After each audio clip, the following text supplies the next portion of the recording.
ശ്രേഷ്ഠകരമായിട്ടുള്ള ഒരു ശുശ്രൂഷയുടെ അടുക്കിലേക്ക് നമ്മൾ പോകുകയാണ്.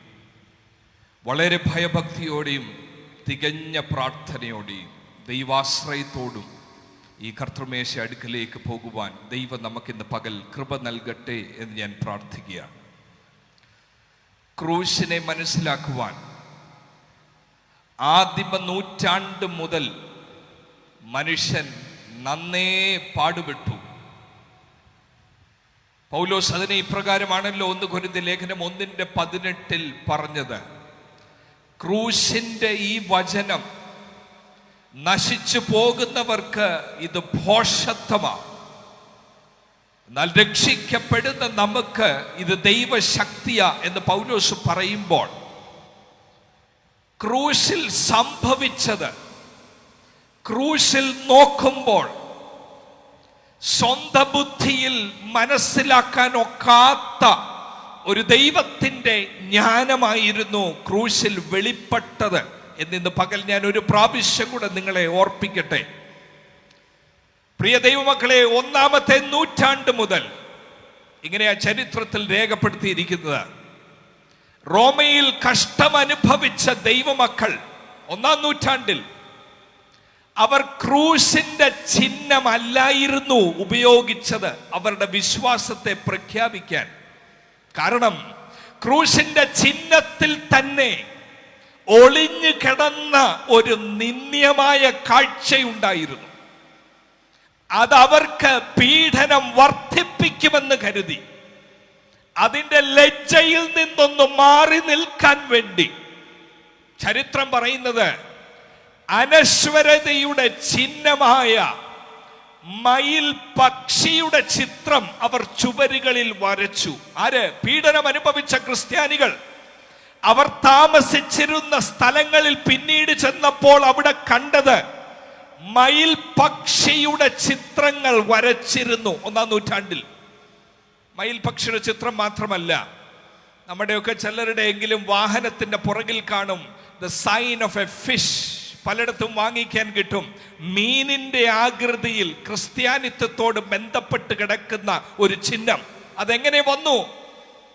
മൂലപദത്തിൽ, യവനായ പദത്തിൽ ഫിഷ്, മത്സ്യത്തിന് ഉപയോഗിച്ചിരിക്കുന്ന പദം ഇക്തൂസ് എന്ന പദമാണ്. ആ പദത്തിന്റെ ഓരോ അക്ഷരവും പറയുന്നത് യേശുസ് ക്രിസ്റ്റോസ് ഹുയോസ്, സൺ ഓഫ് ഗോഡ് സേവർ. യേശു ക്രിസ്തു ദൈവത്തിന്റെ പുത്രൻ, രക്ഷകൻ എന്ന് മത്സ്യത്തിന്റെ ആ പേരിൽ നിന്നും അടർത്തിയെടുത്ത അർത്ഥം ഉൾക്കൊണ്ടുകൊണ്ട് അവരുടെ വിശ്വാസം അവർ വെളിപ്പെടുത്തിയത് മത്സ്യത്തിന്റെ ചിഹ്നം വരച്ച. അപ്പൊ ഇന്ന് ഈ ക്രൂശിനെ ധ്യാനിക്കുന്ന ശുശ്രൂഷയിലേക്ക് നമ്മൾ പ്രവേശിക്കുമ്പോൾ ഓർക്കണം, 1-ാം നൂറ്റാണ്ട് മുതൽ ക്രൂശിനെ ബന്ധപ്പെടുത്തി കിടന്ന പീഡനത്തിന്റെ ഒരു കഥ, നിന്ദ്യതയുടെ ഒരു കഥ ഉണ്ടായിരുന്നു. ഇന്ന് ആർക്കിയോളജി ഒക്കെ നിമിത്തം പഠനങ്ങളുടെ സഹായത്തിൽ ഏറ്റവും പുറകിലേക്ക് പോകുമ്പോൾ 2-ാം നൂറ്റാണ്ടിൽ നിന്നാണ് ക്രൂശിന്റെ ഒരു ചിത്രം ഡിസ്കവർ ചെയ്യാൻ കഴിഞ്ഞത്. ശ്രദ്ധിക്കണം, റോമിലുള്ള പാലറ്റീൻ ഹിൽ എന്ന് പറഞ്ഞ സ്ഥലത്ത് ഒരു ചിത്രം ക്രൂശിനെ പറ്റി ഡിസ്കവർ ചെയ്തിട്ടുണ്ട് 2-ാമത്തെ നൂറ്റാണ്ടിലേക്ക് പിന്നിലേക്ക് പോകുമ്പോൾ. എന്നാൽ ആ ക്രൂശിന്റെ ചിത്രത്തിൽ കാണുന്ന ആ വര നിങ്ങളൊന്ന് ശ്രദ്ധിക്കണം. ആ ക്രൂശിന്റെ ചിത്രത്തിൽ ഒരു വ്യക്തി ക്രൂശിൽ 2 കൈയും വിടർത്തി ആണികൾ അടിക്കപ്പെട്ടവരായി നിൽക്കുന്നു. എന്നാൽ ആ വ്യക്തിയുടെ തലയ്ക്ക് പകരം ഒരു കഴുതയുടെ തല അവിടെ പ്രതിഷ്ഠിച്ചിരിക്കുന്നു. ഇതാണ് 1-ാമത്തെ ക്രൂശിന്റെ ചിത്രത്തിൽ, ചരിത്രത്തിൽ കാണാൻ സാധിക്കുന്നത്. കഴുതയുടെ തലയുള്ള വ്യക്തി, ഉടൽ മനുഷ്യന്റെ സദൃശ്യത്തിലുള്ളത്. അതിന്റെ ഇടത്തുവശത്തായിട്ട് ഒരാൾ കൈ പൊക്കി നിൽക്കുന്നു. ഒരു പക്ഷെങ്കിൽ ഈ വ്യക്തിയെ ആരാധിക്കുന്നുവെന്ന് കാണിക്കാൻ ആ ചിത്രത്തിന്റെ താഴെ എഴുതിയിട്ടുണ്ട് അലക്സിമെനോസ് വർഷിപ്സ് ഹിസ് ഗോഡ്. 2-ാം നൂറ്റാണ്ടിൽ ഒരു വ്യക്തി വേറൊരു വ്യക്തിയെ പുച്ഛിച്ചുകൊണ്ട് വരച്ചതാ. അവൻ ആരാധിക്കുന്ന ദൈവത്തെ കണ്ടില്ലേ? എന്തൊരു മൗഢ്യമായ ആരാധനയാണിത്. ക്രൂശിക്കപ്പെട്ടവന്റെ മുമ്പിൽ കൈപൊക്കി നിൽക്കുക എന്നോ, എത്ര മൗഢ്യമായ ചിന്ത, എത്ര നിന്ദ്യമായ ആരാധന. ഇത് കാണിക്കാൻ വേണ്ടിയാ 2-ാം നൂറ്റാണ്ടിൽ ആ പിക്ചർ വരച്ചത്.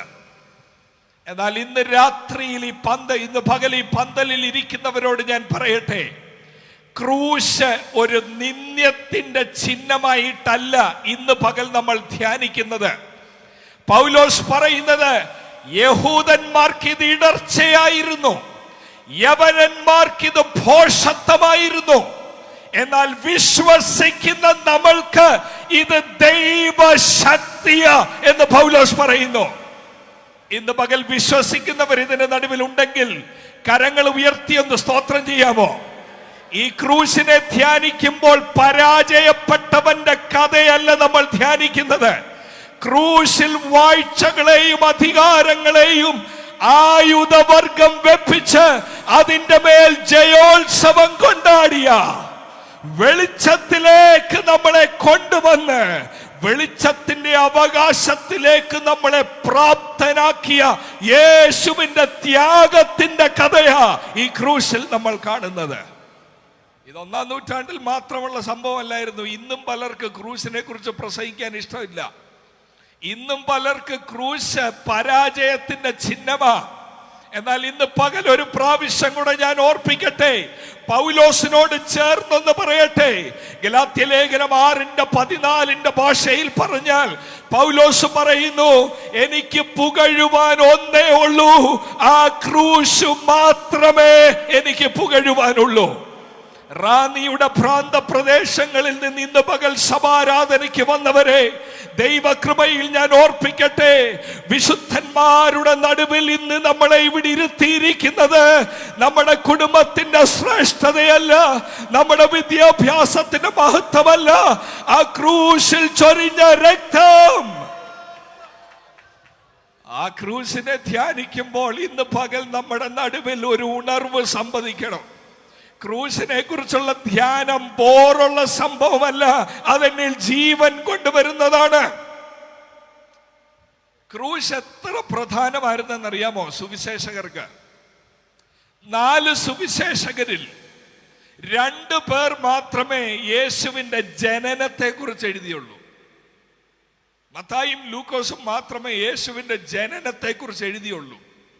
എന്നാൽ 4 സുവിശേഷകരും യേശുവിന്റെ ക്രൂശ് മരണത്തെ കുറിച്ച്, എന്ന് പറഞ്ഞാൽ ഒഴിച്ചുകൂടാൻ വയ്യാത്തതായത് കൊണ്ട് 4 സുവിശേഷകരും നന്നാ പ്രയാസപ്പെട്ട് അവരുടെ സുവിശേഷത്തിന്റെ ഒരു മേജർ ജങ്ക്, ഒരു മേജർ പോർഷൻ ക്രൂശിനായി മാറ്റിവെച്ചു.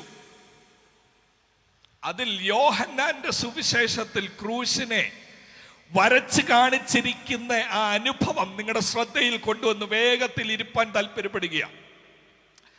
1-ാം നൂറ്റാണ്ടിന്റെ അവസാനത്തിൽ എഫെസസിൽ ശുശ്രൂഷിച്ച പാസ്റ്ററായ യോഹന്നാൻ, എഫെസസിൽ അനേകം ആൾക്കാർ യേശുവിന്റെ ദൈവത്വത്തെ നിഷേധിച്ചവരുണ്ടായിരുന്നു, യേശുവിന്റെ ക്രൂശ് മരണത്തെ പുച്ഛിച്ചവരുണ്ടായിരുന്നു. അവരുടെ നടുവിൽ ആ സാഹചര്യം മനസ്സിലാക്കി യോഹന്നാൻ 20:30-31 വാക്യത്തിൽ യോഹന്നാൻ പറയുന്നു, ഞാൻ ഇത് എഴുതാൻ കാരണം, ഇത് എഴുതി ഇത് വായിക്കുമ്പോൾ നിങ്ങൾ യേശുക്രിസ്തു ദൈവപുത്രനെന്ന് വിശ്വസിക്കാൻ വേണ്ടിയാണ് ഞാൻ ഇത് എഴുതുന്നത്. ക്രൂശ് മരണത്തിന്റെ ലജ്ജാകരമായ അനുഭവത്തെ, ആശയക്കുഴപ്പങ്ങൾ ഉണ്ടാക്കി പ്രചരിപ്പിച്ചുകൊണ്ടിരുന്ന എഫെസസിൽ യോഹന്നാൻ ക്രൂശ് മരണത്തെ ഒരു പ്രത്യേക രീതിയിലാണ് പ്രദർശിപ്പിക്കുന്നത്. അത് നമ്മൾ കാണാതെ പോകരുത്. യേശുവിന്റെ ദൈവത്വം വരച്ചു കാണിക്കാൻ യോഹന്നാൻ സുവിശേഷം എഴുതിയപ്പോൾ യേശുക്രിസ്തുവിനെ കുറിച്ച് മനുഷ്യർക്കുണ്ടായിരുന്ന അഭിപ്രായങ്ങളെല്ലാം പൂർണ്ണമായി മറച്ചു വെച്ചില്ല യോഹന്നാൻ. യോഹന്നാന്റെ സുവിശേഷത്തിൽ നിങ്ങൾ കാണാം, ചിലർക്ക് യേശു ആരായിരുന്നെന്നറിയാമോ?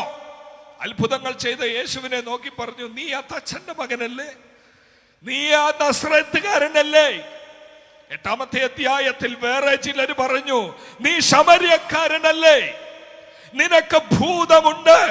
യോഹന്നാന്റെ സുവിശേഷം 7:12 ഒരു പ്രധാനപ്പെട്ട വാക്യമാണ്. മനുഷ്യരുടെ ദൃഷ്ടിയിൽ യേശുവിനെ കുറിച്ചുള്ള അഭിപ്രായം വ്യത്യാസമുള്ളതായിരുന്നു. 7:12 നമ്മൾ ഇപ്രകാരമാണ് വായിക്കുന്നത്. ചിലർ പറയുന്നു ഇവൻ ഒരു നല്ല മനുഷ്യൻ, യേശുവിനെ കുറിച്ച് പറയുക, he is A good man. പക്ഷെ മറ്റേ ചിലർ പറയുന്നു ഇവൻ വഞ്ചകനാണ്, ഇവൻ ആൾക്കാരെ വഞ്ചിക്കാൻ ഇറങ്ങി തിരിച്ചതാണ്. യോഹന്നാൻ ഇതെല്ലാം സുവിശേഷത്തിൽ രേഖപ്പെടുത്തുക. ദൈവപുത്രനാണെന്ന് കാണിക്കാൻ എഴുതുന്നെങ്കിലും ഈ വിമർശനങ്ങളൊന്നും മാറ്റിവെക്കുന്നില്ല, അതെല്ലാം വെച്ചിരിക്കുക.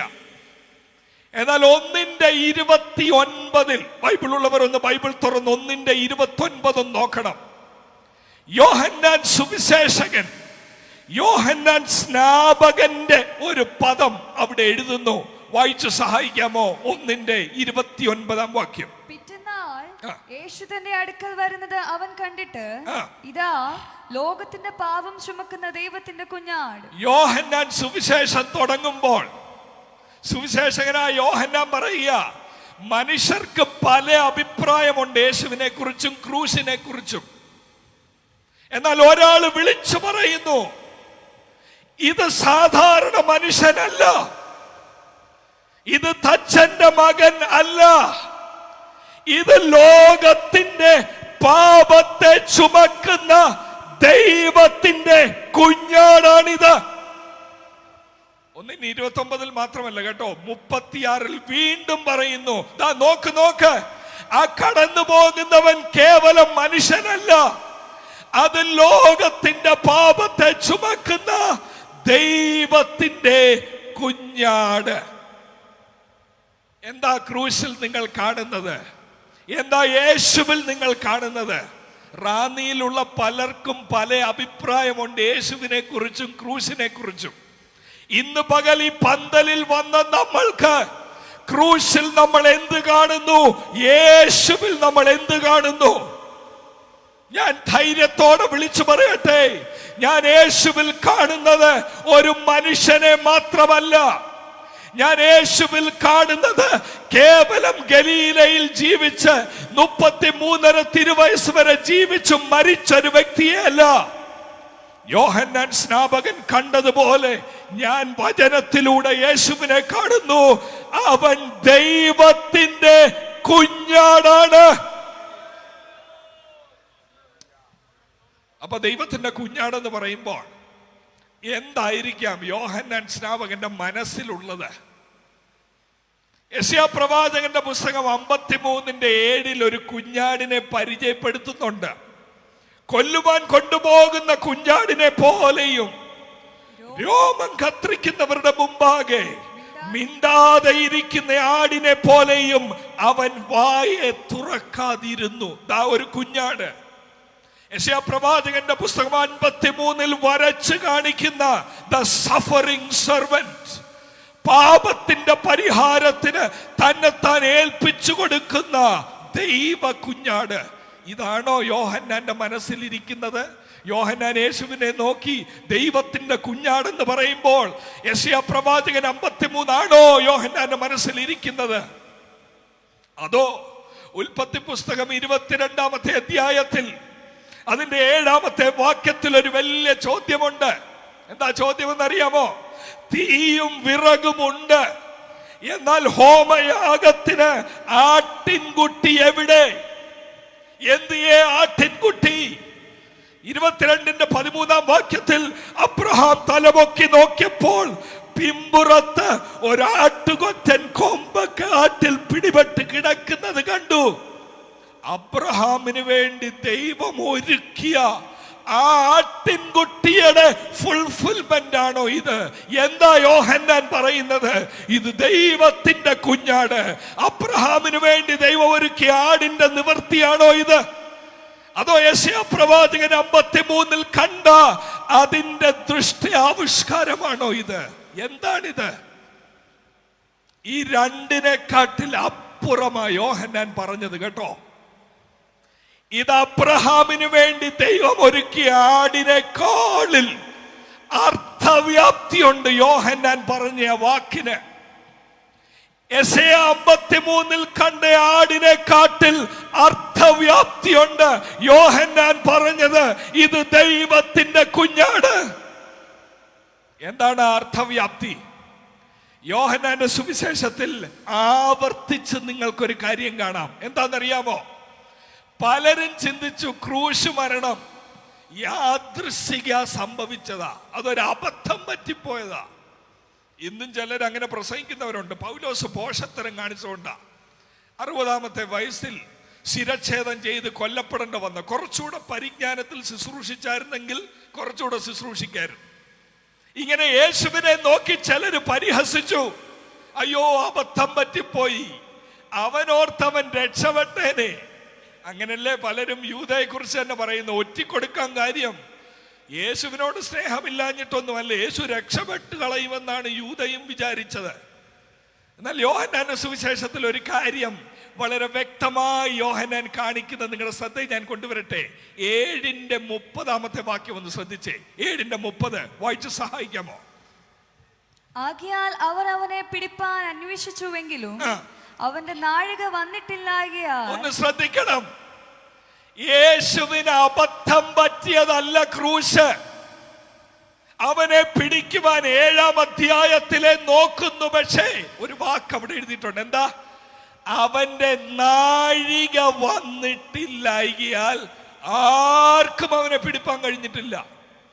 8:20 വാക്യം കൂടെ ഒന്ന് ശ്രദ്ധിക്കാമോ? 8:20 വാക്യം. അവൻ ദേവാലയത്തിൽ ഉപദേശിക്കുമ്പോൾ ഭണ്ഡാര സ്ഥലത്ത് വെച്ച് ഈ വചനം പറഞ്ഞു, അവന്റെ നാഴിക അതുവരെ വന്നിട്ടില്ലായക കൊണ്ട്. ശ്രദ്ധിക്കേ, ക്രൂശ് മരണം യാദൃശ്ചിക സംഭവിച്ചതാണോ?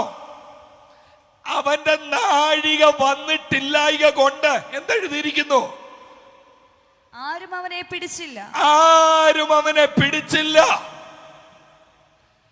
പ്രിയ ദൈവമക്കളെ, ഈ മേശയുടെ അടുക്കലേക്ക് നമ്മൾ പോകുമ്പോൾ ഒരു കാര്യം ഹൃദയത്തിൽ ഇന്ന് ധ്യാനിച്ചുകൊണ്ട് പോകണം. അബദ്ധം പറ്റിയതല്ലിത്, പ്രതീക്ഷിക്കാതെ സംഭവിച്ചതല്ലിത്. ലോകസ്ഥാപനത്തിന് മുമ്പ് കരുതി വെച്ച കുഞ്ഞാടിനെ ലോകത്തിലേക്ക് കൊടുക്കുകയായിരുന്നു. ഇതാ ഞാൻ പറഞ്ഞത്, മനുഷ്യന്റെ ബുദ്ധിയിൽ ഇത് മനസ്സിലാക്കാനൊക്കത്തില്ല. വെളിപ്പാട് കിട്ടിയവർ ഈ വചന ധ്യാനത്തിങ്കൽ ഉള്ളിൽ ഒരു പ്രചോദനം ഉണ്ടാകണം. അവനെ പിടിപ്പാൻ കഴിഞ്ഞില്ല. എനിക്ക് ധ്യാനിക്കുമ്പോൾ വളരെ ഇഷ്ടമുള്ളൊരു വാക്യമാണ് 18:4 വാക്യം. ഒന്ന് ശ്രദ്ധിക്കാമോ? 18:4, 18:4 വാക്യം. യേശു തനിക്ക് നേരിടുവാനുള്ളത് എല്ലാം അറിഞ്ഞു. അടിവരയിടേണ്ട വാക്യമല്ലേ അത്? ക്രൂശ് യാദൃശ്ചിക സംഭവിച്ചതല്ല. യേശു തനിക്ക് നേരിടുവാനുള്ളത് എല്ലാം അറിഞ്ഞ് പുറത്ത് ചെന്ന് നിങ്ങൾ ആരെ തിരയുന്നു എന്നവരോട് ചോദിച്ചു. കാരണം എന്താന്ന് ചോദിച്ചാൽ നാഴിക വന്നു. ആടിന് ഏൽപ്പിച്ചു കൊടുക്കാനുള്ള നാഴിക വന്നു. ഇത് ചോദിച്ചപ്പം ഞാനാകുന്നു, താഴോട്ടുള്ള വാക്യത്തിൽ ഞാനാകുന്നു എന്ന് പറഞ്ഞപ്പോൾ പിടിക്കാൻ വന്നവരൊക്കെ എന്തോ പറ്റി? പുറമോട്ട് വീണ് താഴെ കിടക്കുന്നു. ഒരു നിമിഷത്തിൽ പോലും യേശുവിന്റെ നിയന്ത്രണം വിട്ടിട്ടില്ല. He is in control of situation. യോഹന്നാൻ സ്നാപകൻ വെളിപ്പാടോടെ വിളിച്ചു പറഞ്ഞു, ഇത് അബദ്ധം പറ്റാൻ പോകുകയല്ല ക്രൂശ് മരണത്തിൽ. ഇത് ലോകത്തിന്റെ പാപത്തെ ചുമക്കുന്ന ദൈവത്തിന്റെ കുഞ്ഞാടാ. കുഞ്ഞാടിനൊരു സമയമുണ്ട്. ആ സമയം വരെ കുഞ്ഞാടിനെ തകർക്കാൻ കഴിയുകയില്ല, അവനെ പിടിക്കുവാൻ കഴിയുകയില്ല. നാഴിക വന്നപ്പോൾ എന്താണെന്നറിയാമോ? 10:18 എഴുതിയിരിക്കുന്നത് യേശു പറഞ്ഞ വാക്ക്. 10:18 വാക്യം കൂടെ ഒന്ന് വായിക്കാമോ? ആരും അതിനെ എന്നിൽ നിന്ന് എടുത്തു കളയുന്നില്ല, ഞാൻ തന്നെ അതിനെ കൊടുക്കുന്നു. എന്റെ ജീവനെ ആരും എടുത്തു കളയില്ല, ഞാൻ തന്നെ അതിനെ കൊടുക്കുന്നു. ഇന്ന് പകൽ സ്തോത്രം ചെയ്യാൻ കഴിയുമോ? പരാജയപ്പെട്ട ഒരു നേതാവിന്റെ പിറകിലല്ല നമ്മൾ ഇറങ്ങി തിരിച്ചത്. അവന്റെ ജീവനെ എടുത്തു കളയുവാൻ ആർക്കും കഴിയുകയില്ല. അവൻ തന്നെ ഏൽപ്പിച്ചു കൊടുത്തു എന്ന് യോഹന്നാൻ പറയുന്നു. ഏൽപ്പിച്ചു കൊടുക്കാൻ കാര്യം അവൻ ദൈവത്തിന്റെ കുഞ്ഞാടായിരുന്നു. സമയക്കുറവുകൊണ്ട് 19-ാം അധ്യായത്തിൽ വന്ന് 1-2 വാക്യങ്ങളിൽ ഞാൻ കാണിക്കാം യോഹന്നാൻ ശ്രാവകന്റെ മനസ്സിലുള്ള ദൈവത്തിന്റെ കുഞ്ഞാട് എന്തായിരുന്നു. 19-ന്റെ 33-ാമത്തെ വാക്യം ഒന്ന് വായിക്കാമോ? ചാപ്റ്റർ 19 വേഴ്സ് 33, 33-ാമത്തെ വാക്യം. അവർ യേശുവിന്റെ അടുക്കൽ വന്നു, അവൻ മരിച്ചുപോയി എന്ന് കാണുകയാൽ അവന്റെ കാലോടിച്ചില്ല. യോഹന്നാൻ എടുത്തൊരു കാര്യം പറയുക. എന്താ പറയുന്നതെന്നറിയാമോ? പടയാളികൾ വന്നു, പക്ഷെ അവൻ മരിച്ചുപോയി എന്ന് കണ്ടതിനാൽ അവന്റെ കാല് ഓടിച്ചില്ല. അത് ഒരു വാക്യത്തിൽ പറഞ്ഞു വിടുകയല്ല. 33 കഴിഞ്ഞ് 36-ലും അവന്റെ ഒരസ്ഥിയും ഒടിഞ്ഞു പോകയില്ല. എന്തിനാ ഇങ്ങനെ പറയാൻ കാര്യം? ഇതിനൊരു പശ്ചാത്തലമുണ്ട്. ഏതാ പശ്ചാത്തലം? പുറപ്പാട് പുസ്തകം 12-ാം അധ്യായം 46-ാം വാക്യത്തിൽ പെസഹ ആചരിക്കുന്ന നിയമം കൊടുക്കുമ്പോൾ പ്രത്യേകം എടുത്തു പറയുന്ന ഒരു കാര്യമാ, ആടിന്റെ അസ്ഥികൾ ഒടിക്കരുത്. എന്താ യോഹന്നാൻ എടുത്തു പറയുന്നത്? അവന്റെ അസ്ഥികളിൽ ഒന്നുപോലും ഒടിഞ്ഞില്ല എന്ന് പറയാൻ കാര്യം, നമ്മുടെ പാപ പരിഹാരത്തിന് വേണ്ടി തന്നെത്താൻ ഏൽപ്പിച്ചു കൊടുത്ത പെസഹ കുഞ്ഞാടാണ് യേശു ക്രിസ്തു. മിസ്രൈമിന്റെ അടിമത്തത്തിൽ നിന്ന് ഇസ്രായേൽ മക്കളെ പുറപ്പെടുവിക്കുവാൻ സംഹാരദൂതൻ വരുമ്പോൾ രക്തം കട്ടലക്കാലിന്മേലും കുറുമടിമേലും കാണുന്ന വീടിനെ ബൈപ്പാസ് ചെയ്തു പോയി. ഇന്ന് പകൽ ഇവിടെ ഇരിക്കുന്നവരോട് പറയട്ടെ, ഈ ക്രൂശിന്റെ അടുക്കലേക്ക് വരുമ്പോൾ ആ ക്രൂശിൽ ചൊരിഞ്ഞ രക്തം, ആ പെസഹ കുഞ്ഞാട് ഒഴുക്കിയ രക്തം എന്റെയും നിന്റെയും വീട്ടിൽ വന്നപ്പോൾ, ആ രക്തത്തിൽ വിശ്വസിച്ചപ്പോൾ ശിക്ഷകൾ പോയല്ലോ, നാം രക്ഷിതരായല്ലോ, വിമോചിതരായല്ലോ. അതാണ് ഇതിന്റെ സന്ദേശം കേട്ടോ. ഇന്ന് ഈ ക്രൂശിന്റെ അടുക്കലേക്ക് പോകുമ്പോൾ ധ്യാനിക്കണം, ദൈവമേ, പെസഹ കുഞ്ഞാടായി തീർന്ന അങ്ങയെ ഞാൻ ധ്യാനിക്കുന്നു. അങ്ങയുടെ രക്തത്താൽ എനിക്കുള്ള വീണ്ടെടുപ്പിനെ ഓർത്ത് ഞാൻ സ്തോത്രം ചെയ്യുന്നു. അങ്ങയുടെ രക്തത്താൽ പാപക്കറകൾ മായ്ച്ചതിനായി ഞാൻ ദൈവത്തിന് സ്തോത്രം ചെയ്യുന്നു. ഈ അർത്ഥം ഉൾക്കൊണ്ടുകൊണ്ടല്ലേ പാട്ടുകാരൻ പാടിയേ, നന്ദി കെട്ട ഈ നരരെ നരകയാതനയിൽ നിന്ന് രക്ഷിപ്പാൻ മന്നവ തൻ പൊൻകുരുതിനെ നമ്മൾക്കായി ഏൽപ്പിച്ചു തന്നല്ലോ. പാപത്തിന്റെ അടിമത്തത്തിൽ റാന്നിയിൽ ജീവിച്ചവരായ നമ്മളെ ഈ ക്രൂശിന്റെ ശക്തിയാൽ വിശുദ്ധന്മാരാക്കി തീർത്തതിനായി നമുക്ക് ദൈവത്തിന് സ്തോത്രം ചെയ്യാം. ഈ റാന്നി ഈസ്റ്റ് സെന്ററിന്റെ സമാപന സഭായോഗത്തിൽ വരുമ്പോൾ നമ്മുടെ ഹൃദയം നന്ദിയാൽ നിറയണം. ഇത് നമ്മുടെ മിടുക്കല്ല, ഇത് ലോകത്തിന്റെ പാപത്തെ ചുമക്കുന്ന ദൈവത്തിന്റെ കുഞ്ഞാട് തന്നെത്താൻ ഏൽപ്പിച്ചു കൊടുത്തത് കൊണ്ട് ആ രക്തനിമിത്തം ഞാൻ വിശുദ്ധീകരിക്കപ്പെട്ടു, ആ രക്തനിമിത്തം ഞാൻ വീണ്ടെടുക്കപ്പെട്ടു. ഒരു നിമിഷം കണ്ണുകളെ ദൈവസ്ഥലം അടയ്ക്കാമോ? തലകളെ ദൈവസ്ഥലം അടക്കാമോ? ആ ക്രൂശിനെ ഒരു നിമിഷം ഹൃദയത്തിൽ ധ്യാനിക്കാമോ? എനിക്കും നിങ്ങൾക്കുമായി പകരം പ്രായശ്ചിത്ത മരണം, പകരക്കാരനായി മരിച്ചു. തന്റെ രക്തനിമിത്തം വീണ്ടെടുപ്പ് സംഭവിച്ചു. തന്റെ രക്തനിമിത്തം പാപക്കറകൾ കഴുകി നമ്മൾ ശുദ്ധരാക്കപ്പെട്ടു. ശുദ്ധിക്കായി ഇന്ന് യേശുവിന്റെ സമീപത്തേക്ക് പോകാമോ? നമ്മുടെ പാപക്കറകൾ നീക്കി ശുദ്ധീകരിക്കുന്ന, നമ്മൾക്ക് വേണ്ടി ശാപമാക്കി തീർക്കപ്പെട്ടവൻ, നമ്മൾ ദൈവത്തിൽ നീതിയാകേണ്ടതിനു വേണ്ടി ദൈവ കുഞ്ഞാടായി ഇറങ്ങി വന്ന ദൈവസന്നിധിയിൽ നമുക്ക് സ്തോത്രം ചെയ്യാം. ആ ദൈവത്തെ നമുക്ക് മനസ്സിൽ ധ്യാനിക്കാം. എല്ലാവരും അധരങ്ങളെ തുറന്ന് നന്ദി കർത്താവേ, നന്ദി കർത്താവേ. നിങ്ങളുടെ തന്നെ വാക്കുകൾ നിങ്ങൾ നന്ദിയെ പ്രകടിപ്പിക്കാമോ? ഇന്ന് പകലാരും മൗനമായി ഇതിന്റെ നടുവിൽ ഇരിക്കരുത്. ഈ ക്രൂശിന്റെ അടുക്കലേക്ക് പോകുമ്പോൾ നമ്മുടെ ഹൃദയം നന്ദിയാൽ നിറയട്ടെ. ആ പ്രായശ്ചിത്ത മരണത്തിൽ ഓർത്ത് നമുക്ക് ദൈവത്തിന് സ്തോത്രം ചെയ്യാം.